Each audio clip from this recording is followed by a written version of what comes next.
There is a very specific, dangerous breed of arrogance reserved exclusively for men who have inherited their wealth and have never been told the word no in their entire adult lives. When I purchased the sprawling, 5-acre wooded property on the edge of the exclusive Blackwood Estates in Washington state, I was looking for a sanctuary. At 32 years old, I had spent the last decade working 70-hour weeks as a senior financial risk actuary in Chicago, calculating the exact mathematical probabilities of corporate ruin. I bought the historic, secluded cabin and its surrounding acreage entirely in cash, seeking nothing but the quiet company of the ancient pine trees and a place to finally breathe. I am a quiet woman. I don't wear flashy designer labels. I drive a practical 5-year-old Subaru, and I prefer the silence of a good book over the noise of high society. To the untrained eye, I look like an easy target, a naive, single woman playing house in the woods. That was the exact, fatal miscalculation made by my new neighbor, Greg Mercer. Greg lived in the monstrosity bordering the southern edge of my property, a massive, ultra-modern glass and steel compound that looked like a villain's lair from a cheap spy movie. He was a local real estate developer who built his fortune bullying small business owners and exploiting zoning loopholes. Our first meeting didn't happen over a friendly cup of coffee. It happened on a Tuesday morning when I walked out to my front porch to find a massive, diesel-guzzling bulldozer idling 50 feet deep inside my property line, actively tearing up a patch of centuries-old ferns. Greg was standing next to it, wearing a tailored suit and a smirk that made my skin crawl. He didn't even have the decency to look apologetic when I approached him.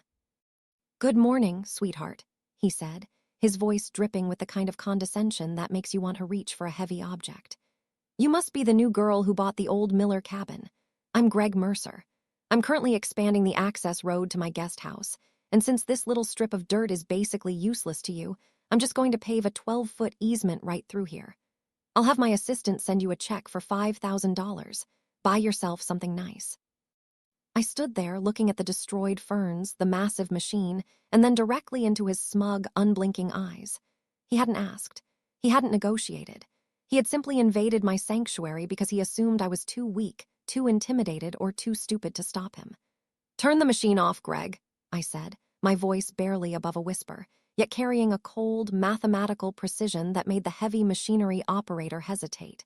"You are trespassing. You have completely ignored the surveyed property markers, and if that blade moves another inch, I won't be calling your assistant.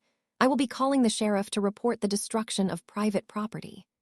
Greg threw his head back and let out a loud, mocking laugh. He stepped into my personal space, towering over me, trying to use his physical size to force my submission. "Listen to me, little girl," he hissed, the fake charm instantly evaporating, replaced by the raw venom of a bully who had just been challenged. "I own half the city council. I play golf with the chief of police. This entire zip code operates on my permission. You are a single woman living alone in the woods. If you want to make an enemy out of me over a strip of dirt, I promise you, I will make your life in this town so incredibly miserable that you will be begging me to buy this cabin from you for pennies on the dollar within 6 months. Take the $5,000 and go back inside before you get hurt." He stared at me, waiting for the tears, waiting for the apology, waiting for the surrender he had grown so accustomed to extracting from his victims. But I didn't cry. I didn't shrink back. I just looked at the expensive fabric of his suit and the veins bulging in his neck, and a slow, terrifying calmness washed over me. Greg thought he was playing a game of intimidation with a helpless civilian. He didn't realize he had just declared war on a woman whose entire professional career was dedicated to finding the hidden, catastrophic vulnerabilities in massive systems and tearing them apart from the inside out. "Get off my land," I whispered, my eyes locking onto his with a dead, hollow stare. Greg scoffed, signaled the operator to back the bulldozer up to the very edge of the property line and walked away, throwing a final, arrogant threat over his shoulder. I went back inside, locked my door, and didn't call the police. The police could only give him a warning or a fine he could easily afford. That wasn't justice. That was a slap on the wrist. I walked into my home office, powered on my encrypted workstation, and began running a deep, forensic background check on Mercer Development LLC. Greg wanted to play real estate games. He wanted to use his wealth to bully me out of my home. So I decided I wasn't just going to defend my property line. I was going to find out exactly who owned the paper his entire empire was printed on, and I was going to buy it. The clandestine architecture of corporate debt is a labyrinthine ecosystem that remains entirely invisible to the average citizen. But to a senior actuarial specialist, it reads like a deeply revealing psychological profile. Before I could systematically dismantle Greg Mercer's financial foundation, I needed to secure the physical perimeter of my sanctuary against his inevitable megalomaniacal retaliation. Bullies like Greg, who operate under the delusional assumption of their own omnipotence, invariably resort to physical intimidation when their authority is silently challenged.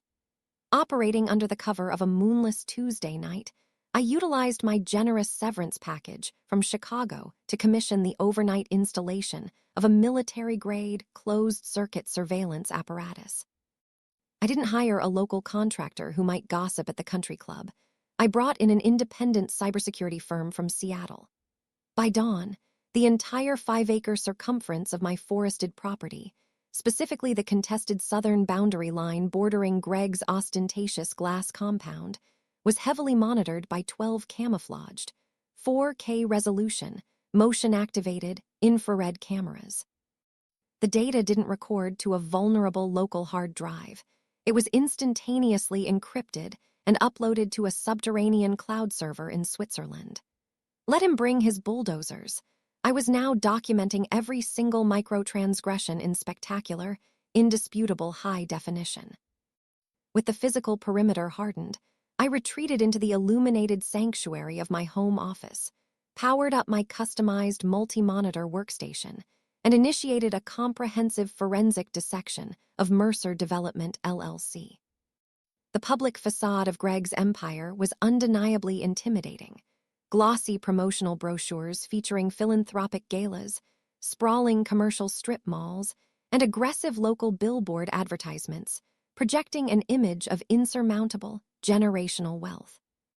However, as my algorithmic scraping tools bypassed the superficial public filings and penetrated the deeper, convoluted layers of his corporate hypothecation, the terrifying reality of his financial architecture began to materialize on my screens. Greg Mercer was not a self-made billionaire. He was an astronomically over-leveraged fraud, perpetually tap-dancing on the edge of a catastrophic fiscal precipice. His entire empire was a precarious house of cards constructed entirely on predatory mezzanine debt and cross-collateralized commercial loans. He didn't actually own anything outright. He had systematically borrowed against the projected, unrealized equity of future projects to artificially sustain the hemorrhaging losses of his current, profoundly mismanaged construction developments. But the most spectacular discovery, the absolute Achilles heel that made my heart beat with a cold, terrifying rhythm, was the deeply buried financial documentation regarding his primary residence. The multi-million-dollar, ultra-modern glass fortress sitting exactly 400 feet from my property line. Greg hadn't financed that monstrosity through a traditional, heavily regulated residential banking institution. To bypass standard debt-to-income scrutiny, he had recklessly bundled the mortgage of his personal home into a massive, high-yield commercial collateralized loan obligation held by an aggressively predatory private equity firm operating out of Manhattan. The terms of this specific, deeply clandestine contract contained a lethal, microscopic stipulation known in the actuarial world as a universal cross-default covenant. This incredibly dangerous clause dictated that if Greg's corporate entity, Mercer Development, LLC, defaulted on even a single, microscopic vendor payment, utility bill, or minor construction lien across his entire portfolio, the private equity firm possessed the immediate, unchallengeable legal authority to instantly call in the entire residential mortgage of his private home. They wouldn't just foreclose on his business. They could legally accelerate the debt and seize the roof over his head within 48 hours. Greg had effectively strapped a financial explosive to his own chest and handed the detonator to a faceless corporation, all to maintain the pathetic illusion of local supremacy.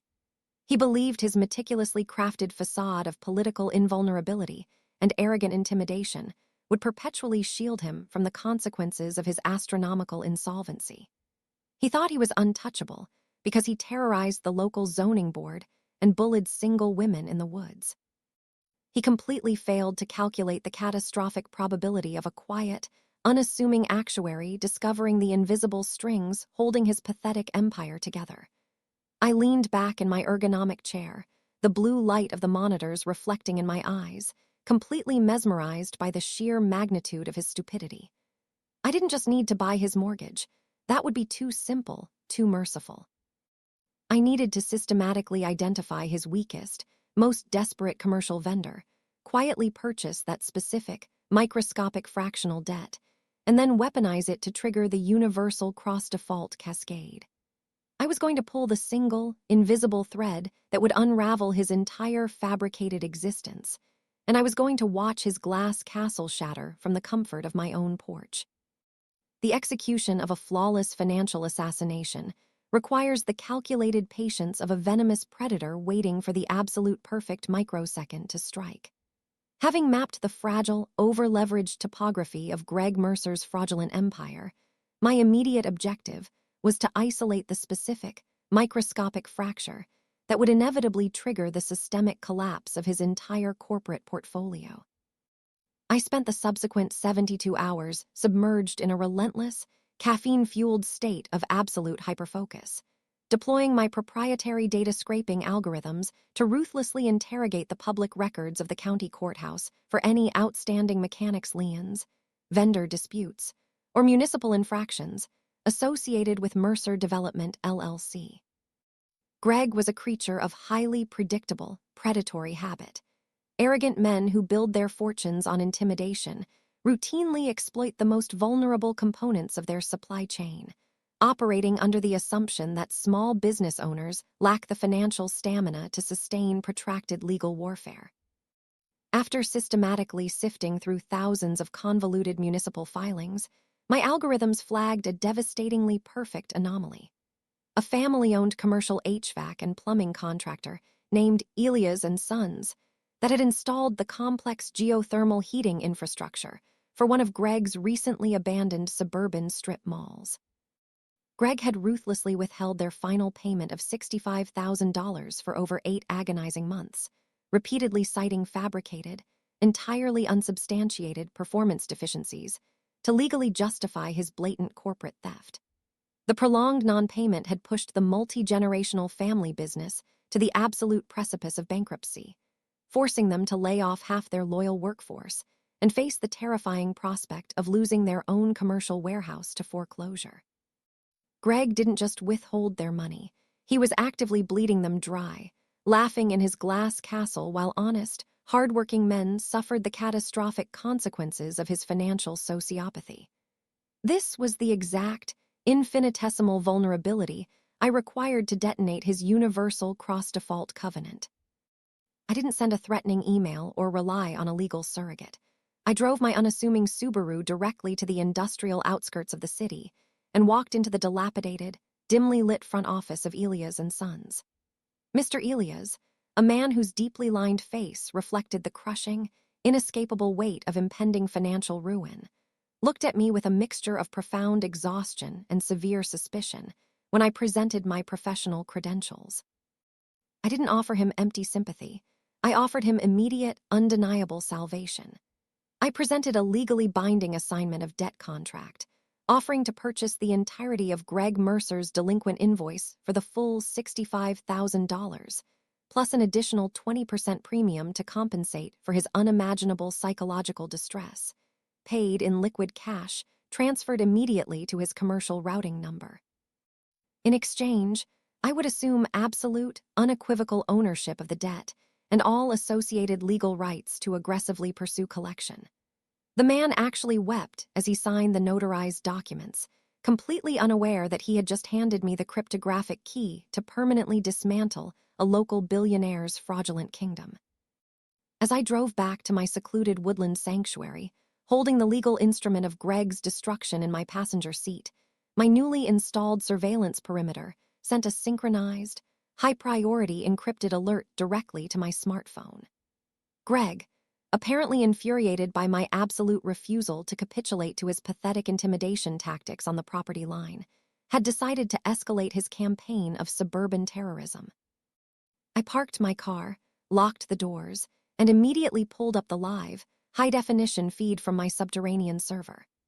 The 4K infrared cameras had flawlessly captured a team of 3 unidentifiable men, operating under the cover of midnight darkness, maliciously dumping 2 commercial-grade barrels of toxic, industrial solvent directly onto the root systems of the ancient, protected pine trees bordering my property. It was a calculated, ecologically devastating attack, explicitly designed to poison the land he couldn't conquer through fear. But the cameras didn't just capture the environmental vandalism. They captured the undeniable, high-resolution reflection of Greg Mercer himself, sitting comfortably in the driver's seat of his idling luxury SUV on the adjacent access road, personally supervising the deliberate destruction of my sanctuary. He thought he was untouchable, operating in the impenetrable shadows of his own arrogance and perceived municipal supremacy. He didn't realize that he had just handed me irrefutable, high-definition evidence of felony environmental sabotage to complement the financial explosive I was already holding in my hand. The trap was meticulously set, the evidence was indisputably secured, and the countdown to his absolute, unmitigated annihilation had officially commenced. The visceral satisfaction derived from watching an apex predator unwittingly walk into a meticulously constructed, high-definition snare is a sensation that transcends ordinary vindication, echoing the cold, mathematical certainty of an inevitable systemic collapse. Armed with the irrefutable, cryptographically verified 4K infrared surveillance footage of Greg Mercer orchestrating the malicious, premeditated ecological sabotage of my ancient pine trees, I consciously chose to completely bypass the hopelessly compromised, heavily bribed local municipal authorities who would have merely swept the transgression under their bureaucratic rugs. Instead, I compiled a relentlessly comprehensive, multi-gigabyte digital dossier containing the unedited footage, the precise topographical coordinates of the chemical spill, and a detailed chemical analysis of the commercial-grade solvent his henchmen had deployed. And I dispatched this radioactive package directly to the highest investigative echelons of the State Department of Environmental Quality and the Federal Environmental Protection Agency. By explicitly categorizing his arrogant vandalism as an unauthorized, catastrophic discharge of highly toxic industrial biohazards into a protected groundwater table, I guaranteed that his actions would circumvent local jurisdiction and immediately trigger an aggressively punitive, multi-jurisdictional federal investigation capable of commanding astronomical, uninsurable fines and mandatory custodial sentences. However, the environmental retaliation was merely the preliminary, diversionary skirmish. The true, existential annihilation was simultaneously unfolding on the financial battlefield. Utilizing the legally binding assignment of debt contract I had acquired from the desperate, financially suffocated Elias and Sons, I formally established myself as the sole, undisputed assignee of Greg's delinquent $65,000 commercial invoice. I immediately drafted a certified, deeply uncompromising, notice of default and acceleration, and overnighted the physical, notarized documents alongside a mountain of supporting forensic evidence, directly to the aggressively predatory Manhattan-based private equity firm currently holding the heavily cross-collateralized commercial mortgage of Greg's ostentatious glass residential fortress. The Wall Street executives controlling his fate are not motivated by morality. They are driven entirely by algorithmic risk assessment and by legally proving that Mercer Development LLC was functionally insolvent and actively defaulting on fundamental vendor obligations. I effectively handed them the exact, indisputable legal justification they required to unilaterally mitigate their institutional exposure. The corporate reaction was spectacularly, brutally instantaneous. Because the labyrinthine terms of his private mortgage contained the lethal, universal cross-default covenant, the private equity firm didn't simply issue a polite warning. They executed a catastrophic, synchronized financial decapitation.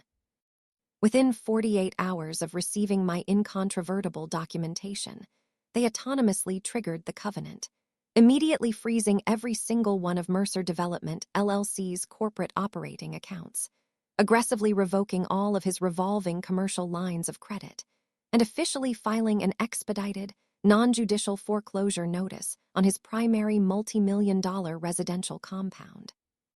I sat on my rustic wooden porch on a pristine, exceptionally quiet Thursday morning, wrapping my hands around a warm cup of artisanal dark roast coffee, and watched with profound, unadulterated serenity as the physical manifestation of his spectacular ruin arrived in real time. A synchronized fleet of black, unmarked town cars representing his panicked, furious institutional lenders, accompanied by process servers carrying thick stacks of expedited legal injunctions, aggressively swarmed his meticulously manicured driveway, completely obliterating the serene, arrogant tranquility of his morning routine. Greg Mercer had built his entire identity on the illusion of localized invincibility, believing he could terrorize a solitary woman into submission without consequence. But he was about to discover the terrifying reality of what happens when an actuary introduces a catastrophic mathematical variable into a fragile, over-leveraged equation. The psychological disintegration of a malignant narcissist who has been violently, systematically stripped of his fabricated, artificially sustained power is a remarkably sudden and spectacularly pathetic phenomenon to witness firsthand. By noon on Friday, the meticulously constructed facade of Greg Mercer's invincible billionaire persona had completely evaporated, replaced by the frantic, disheveled desperation of a cornered animal realizing the trap has already snapped shut. He didn't casually stroll onto my property this time. He aggressively marched across the boundary line, his normally immaculate tailored suit profoundly wrinkled, his expensive silk tie hanging loose around his neck, and his face flushed with a toxic cocktail of sleep deprivation and absolute, unadulterated panic. He aggressively bypassed my front steps, storming directly toward where I was sitting calmly on my porch, completely oblivious to the fact that his every micro-expression of hostility was being immaculately catalogued by my high-definition surveillance perimeter. "Listen to me. You need to sell me this property right now, today, in cash," he demanded, his voice completely devoid of its previous arrogant baritone, replaced instead by a shrill, hyperventilating desperation as he slammed a meaningless, hastily drafted purchase agreement onto my wooden table. "I will give you $3 million, double what you paid, but I need your signature immediately to consolidate the parcel and satisfy a temporary liquidity requirement with my institutional lenders. Do not play games with me right now. My entire portfolio is under a microscopic audit, and I need this boundary dispute erased from the municipal records." I didn't flinch, I didn't raise my voice, and I certainly didn't look at his worthless piece of paper. I simply took a slow, deliberate sip of my artisanal coffee, allowing the suffocating silence to stretch out and amplify his unimaginable anxiety. "You don't have $3 million, Greg," I stated, my voice echoing with a cold, mathematical, and utterly devastating certainty that instantly paralyzed his frantic movements.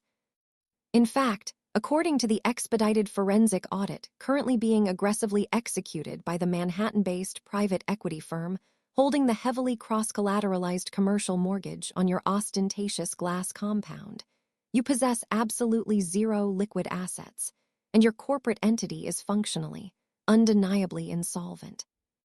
The color instantaneously drained from his face, leaving behind a terrifying, ghostly pallor as his mind desperately tried to comprehend how a supposedly naive, solitary woman living in the woods possessed intimately classified knowledge regarding his most highly guarded corporate secrets. I calmly reached beside my chair, picked up a thick, meticulously organized leather portfolio, and systematically slid 3 terrifyingly consequential documents across the table toward his trembling hands. The first document was the legally binding, fully notarized assignment of debt I had successfully executed with the financially suffocated Elias and Sons. "I didn't just discover your microscopic vulnerabilities, Greg. I aggressively purchased them," I explained, watching his eyes widen in absolute, unmitigated horror as he recognized the delinquent $65,000 HVAC invoice he thought he had successfully buried. I am the sole, undisputed legal assignee of your delinquent commercial debt, which means I am the specific, unyielding creditor who intentionally forwarded this documentation to Wall Street to deliberately, mathematically detonate the universal cross-default covenant embedded deeply within your residential mortgage.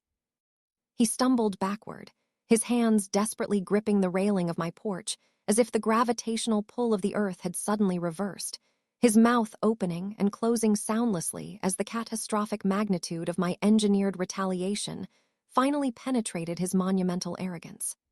"You triggered the covenant," he whispered, his voice cracking under the unimaginable weight of his instantaneous financial annihilation.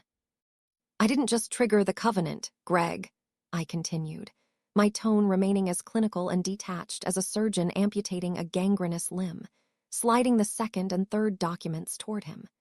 The high-resolution infrared surveillance photographs of his midnight vandalism and the official receipt of my comprehensive federal submission to the Environmental Protection Agency. I also forwarded the unedited, cryptographically verified 4K surveillance footage of you personally orchestrating the malicious, premeditated discharge of commercial-grade toxic solvents onto my protected property directly to the highest investigative echelons of the federal government, explicitly guaranteeing a multi-jurisdictional environmental prosecution that your heavily bribed local politicians cannot possibly intercept. The realization hit him with the kinetic, unstoppable force of a runaway freight train. He hadn't just bullied the wrong neighbor. He had arrogantly invited a certified apex predator into his fragile ecosystem, and I had systematically, ruthlessly dismantled his entire existence without ever raising my voice. "You are standing on my property, Greg," I concluded, standing up and looking down at his defeated, crumbling posture with eyes devoid of any human sympathy. "Your corporate accounts are frozen. Your glass house is actively being foreclosed upon by ruthless institutional sharks, and federal agents are currently drafting the warrants for your catastrophic ecological sabotage.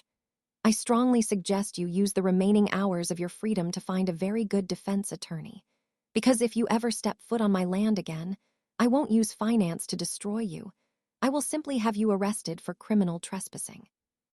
The speed at which a fabricated social empire collapses when its underlying financial scaffolding is abruptly pulverized is a fascinating study in the ruthless pragmatism of human self-preservation.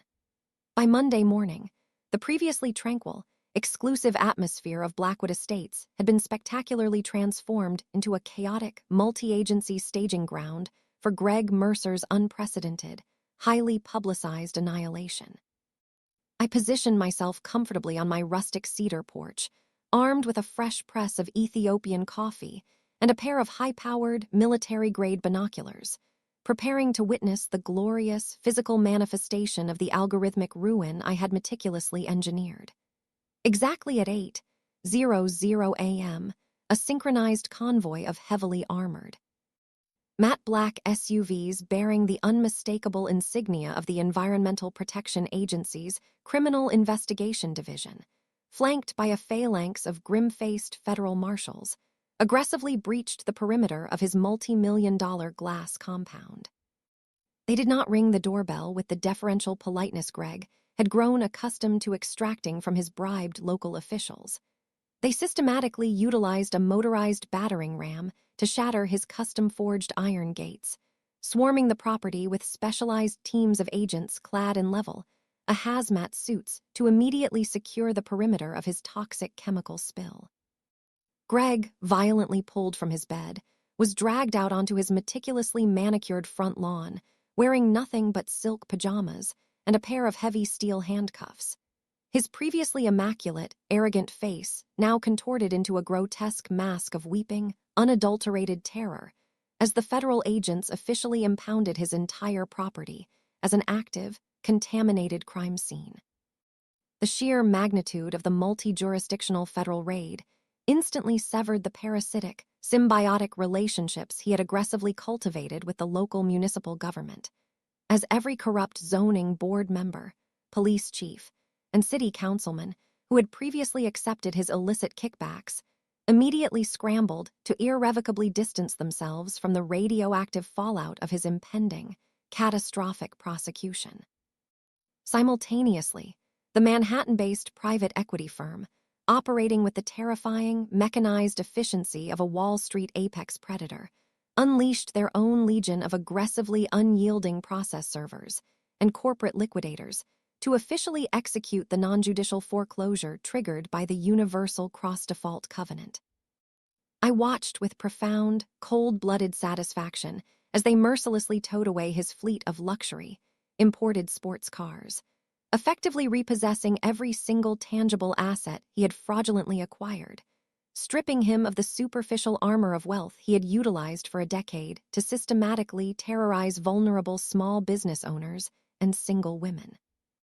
The local news helicopters, tipped off by the unprecedented convergence of federal law enforcement and corporate liquidators in such an exclusive zip code, began circling like hungry vultures overhead, broadcasting his spectacular, humiliating subjugation to the entire metropolitan area in glorious, unforgiving high definition. He looked across the property line, his tear-streaked eyes locking onto mine through the heavy timber of the ancient pines, silently begging for a microscopic fraction of the mercy he had never once granted to his victims. But I simply raised my coffee mug in a silent, calculated toast to the immutable laws of cause and effect.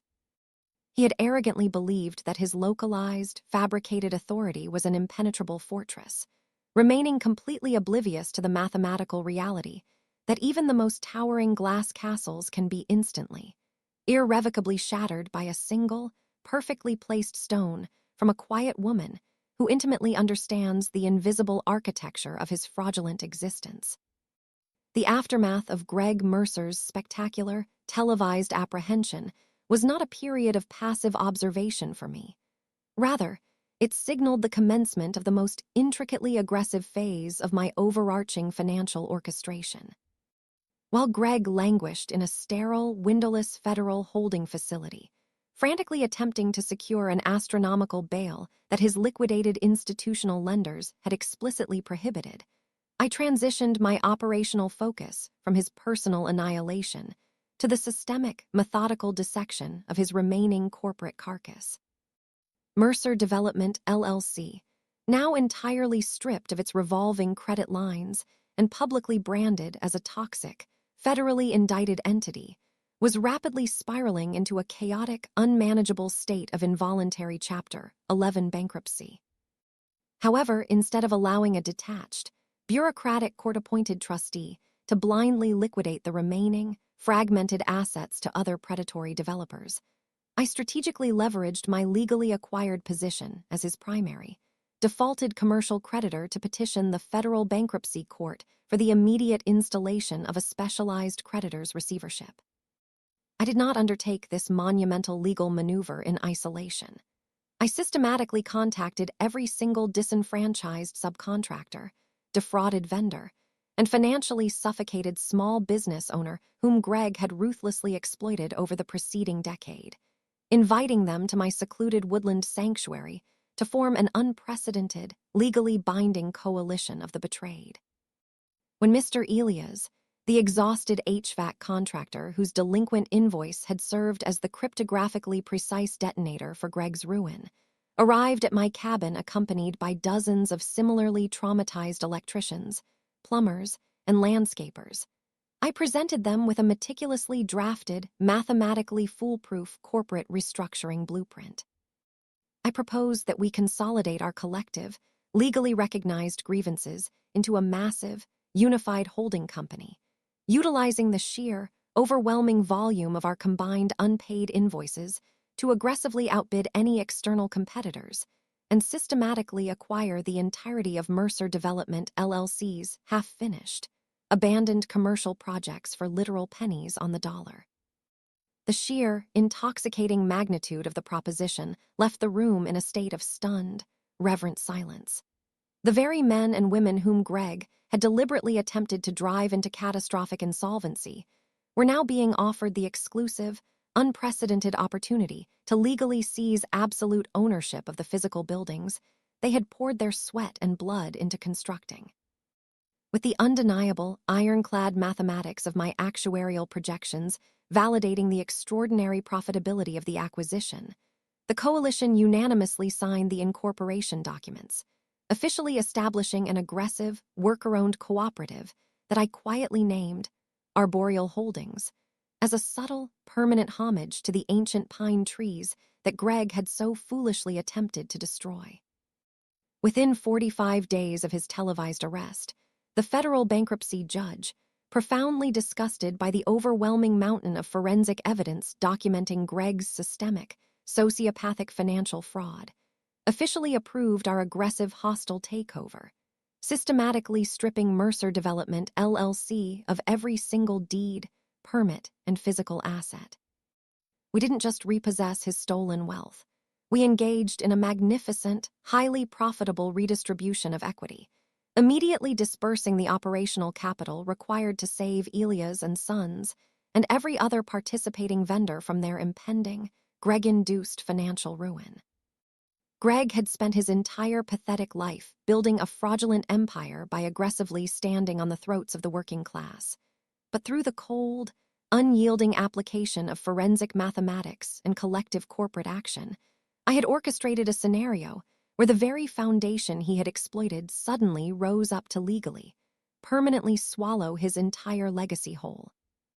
The unforgiving, sterile illumination of the federal courtroom provides a spectacularly harsh contrast to the meticulously curated, artificially softened lighting that Greg Mercer once utilized to project his fraudulent aura of invulnerability. 6 months after the dramatic, multi-agency raid on his now foreclosed glass compound, the highly anticipated sentencing hearing commenced, transforming the cavernous mahogany chamber into the final, inescapable slaughterhouse for his colossal ego. When the federal marshals escorted him through the heavy oak doors, the collective, suppressed gasp from the gallery of his former victims was almost palpable.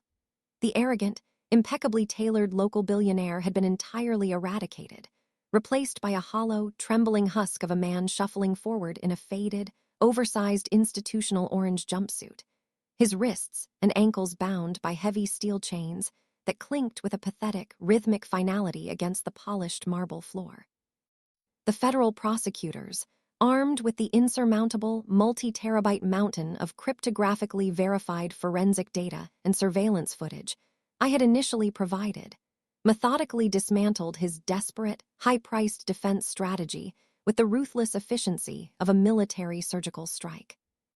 They meticulously detailed the decades of systemic corporate embezzlement, the predatory extortion of vulnerable subcontractors, and the catastrophic, premeditated ecological sabotage he had maliciously orchestrated against my protected property, painting an indisputable, terrifying portrait of a malignant sociopath who genuinely believed his localized wealth insulated him from the fundamental laws of objective reality.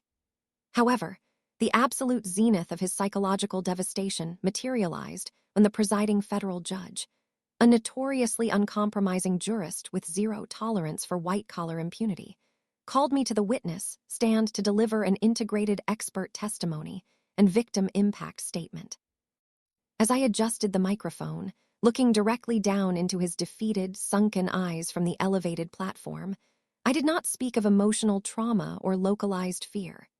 Instead, I utilized the cold, irrefutable language of actuarial mathematics to publicly dissect the profound, almost comical fragility of his criminal architecture. I explained to the court, in granular, excruciating detail, how his entire empire was nothing more than a precariously stacked algorithm of desperate liabilities, and how his arrogant, impulsive decision to terrorize a quiet woman over a contested boundary line was the catastrophic, statistically impossible variable that initiated his absolute systemic ruin.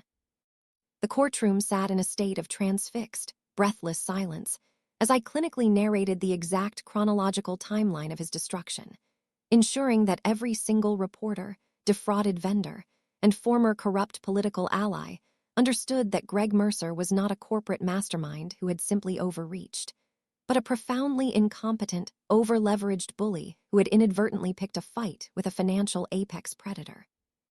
As I concluded my testimony, the judge did not hesitate for a single microsecond, delivering a blistering, morally indignant reprimand before officially sentencing Greg to 22 consecutive years in a maximum security federal penitentiary, explicitly mandating that his sentence be served completely devoid of any possibility for early parole or compassionate release. He collapsed into his defense chair, a broken, violently sobbing spectacle of total, unmitigated defeat, finally comprehending the terrifying magnitude of his fundamental miscalculation. He had spent his entire adult life aggressively demanding absolute submission from the vulnerable, only to be systematically erased from the corporate and physical world by a solitary actuary who simply refused to yield a single inch of her sanctuary. The physical eradication of a monument to arrogance is perhaps the most profoundly therapeutic phase of any comprehensive financial demolition, serving as the ultimate, indisputable confirmation that the localized tyranny has been permanently extinguished. Greg Mercer's ultramodern, multi-million-dollar glass and steel compound had stood for a decade as a towering, transparent middle finger to the surrounding community, a physical manifestation of his unchecked ego and predatory wealth. However, following the successful acquisition of his liquidated residential deed by Arboreal Holdings, the worker-owned cooperative born directly from the ashes of his catastrophic corporate fraud, the property was no longer a fortress of intimidation. It was merely an assemblage of highly valuable, salvageable raw materials waiting to be systematically deconstructed.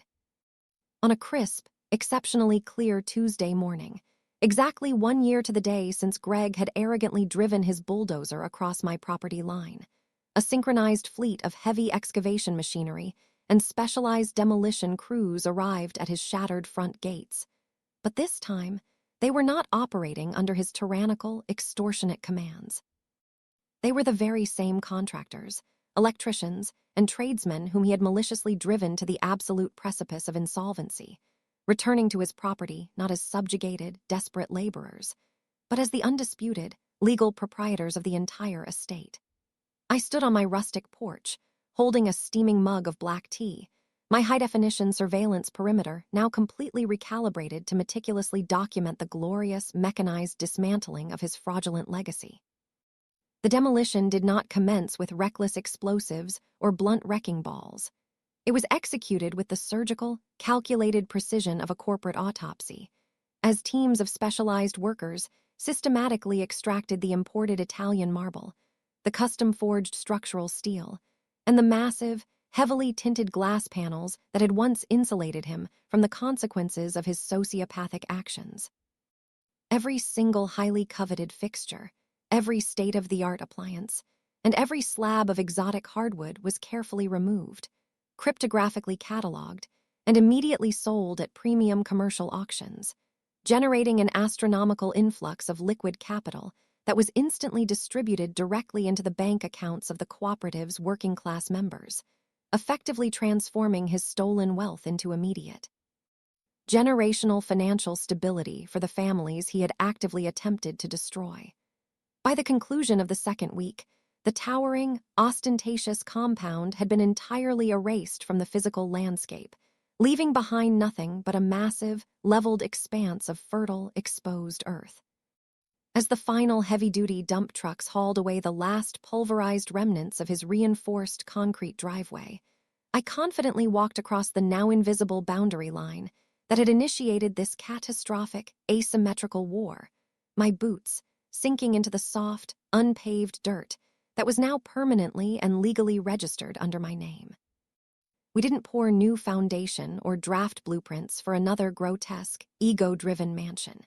Instead, utilizing the astronomical ecological restoration funds directly secured from his multi-jurisdictional federal environmental penalties, Arboreal Holdings commissioned a massive, comprehensive reforestation initiative.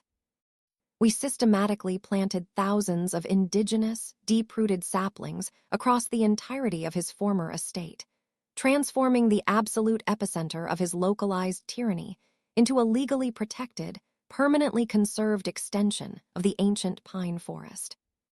Greg's name was effectively scrubbed from all municipal zoning records, His glass castle was literally sold for scrap metal to generously compensate his victims, and the very land he had attempted to violently poison was now aggressively thriving, slowly but inevitably swallowing the microscopic, pathetic footprint of his existence, serving as a permanent, living testament to the terrifying consequences of underestimating the quiet.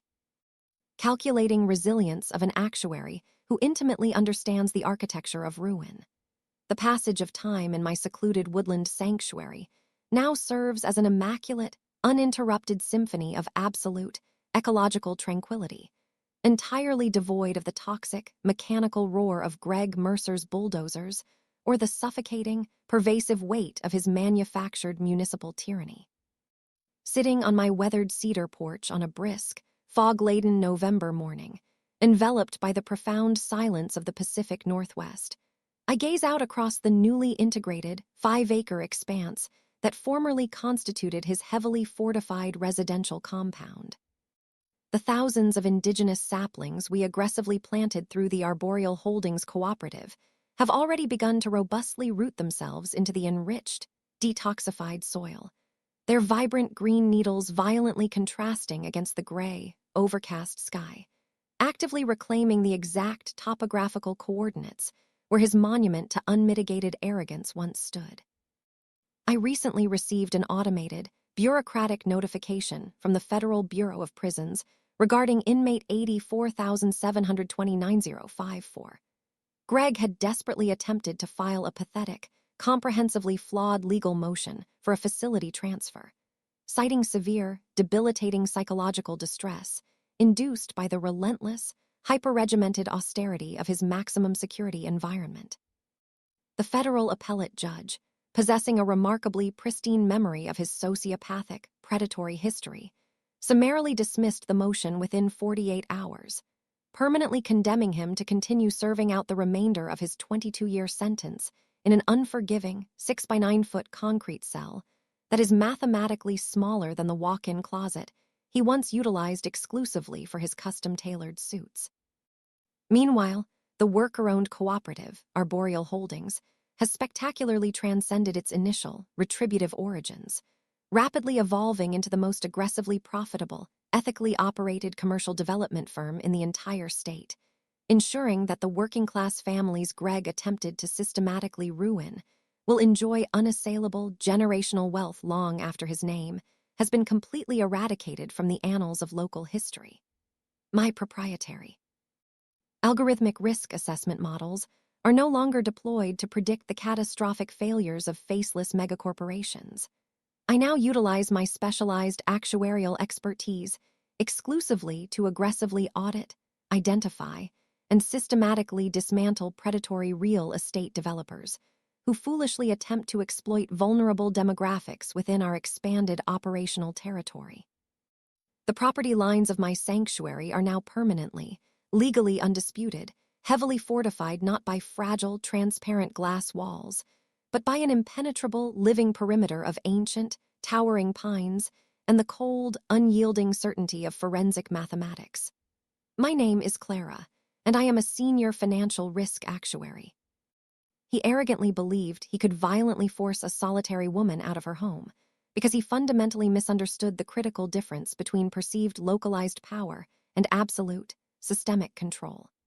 If you have been captivated by this monumental, 10-part saga of corporate sabotage, multi-jurisdictional federal raids, and the ultimate calculated destruction of an entitled bully, you are the exact reason I meticulously document these retaliatory operations. Smash that like button, subscribe to the Revenge Room, and permanently activate your notifications so you never miss a single instance of spectacular, high-definition karma. Remember, the most dangerous adversaries are rarely the ones who scream the loudest. They are the quiet observers meticulously calculating the exact structural vulnerability required to bring your entire empire crashing down into the dirt. I will see you in the next story.